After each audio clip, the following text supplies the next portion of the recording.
Ja sam Benjamin Brahmadić. Ja sam Đulka Osmanović. Te smo učenici 4. razreda Richmond Park međunarodne srednje škole u Tuzli. Projekat o kojem smo vam govorili veoma je priznat. Početkom ove godine naš projekat je osvojio srebrnu medalju na međunarodnoj naučnoj olimpijadi BOSEPA koja je održata u Sarajevu. I danas ćemo vam govoriti o našem projektu From PC to CNC. Prije nego što vam krenemo govoriti o našem projektu, saznajemo šta znači CNC. CNC znači kompjuterizirana numerička kontrola. U današnjem kompjuteriziranju, sve više povezanom svijetu, javlja se prirodna potreba da učimo naš posao efikasnijim, lakšim i više organizovanim. Nekada je to jedino moguće pomoću CNC mašina, pošto su CNC mašine jako efikasne, precizne i lako se s njima radi. CNC mašine se koriste u raznim industrijama kao što su medicinska, vojna ili informatička industrija.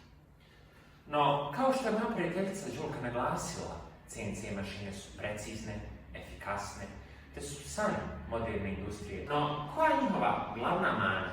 Glavna mana CNC mašine je njihova velika cijena.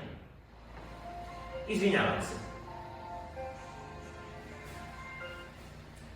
Dobar dan. Zanimalo vas je kako uštediti između 25 i 50 hiljada američkih dolara. Ostanite na pravom mjestu. Jednu od najvećih prednosti naše CNC mašine možete osjetiti na vašem novčaniku. Našu CNC mašinu smo uspjeli napraviti za manje od 100 maraka, što je, složit ćete se, velika ušteda u poređenju sa 25 ili 50 hiljada američkih dolara. Nije li tako, Đulka? Slažem se. Sigurno vas zanima kako uštedjeti toliku ogromnu količinu novca. To ćemo najbolje saznati iz dijelova koji su korišteni za ovu CNC mašinu. Prvi dio su 3 CD kućišta. Drugi dio su napojna jedinica. Treći dio ovog projekta su 3 steper motora. Četvrti dio je Arduino. Peti dio su električni omotači, i to 2. Šesti dio su razni matice, šarafi i vici. 7. dio je lemilica. I 8. dio je naravno bušilica.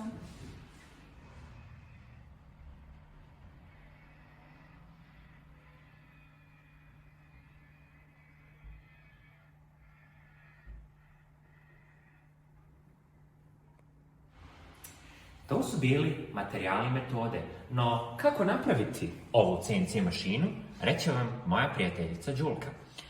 Iako ima 18 koraka, ja ću vam pokušati objasniti na najjednostavniji način. Zapravo, CD kućišta, kojih imamo 3, i napojna jedinica čine glavni dio ili kostu naše CNC mašine.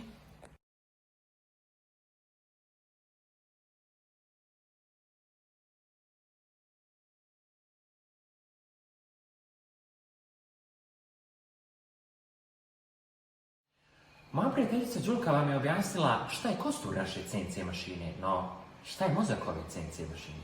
Mozak našeg projekta je Arduino.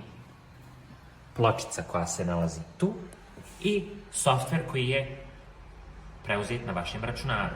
No, nešto više o rezultatu ovog projekta. Polazivši od naše originalne hipoteze, početne, dokazali smo u našem istraživanju da je moguće napraviti CNC mašinu u kućnim uvjetima.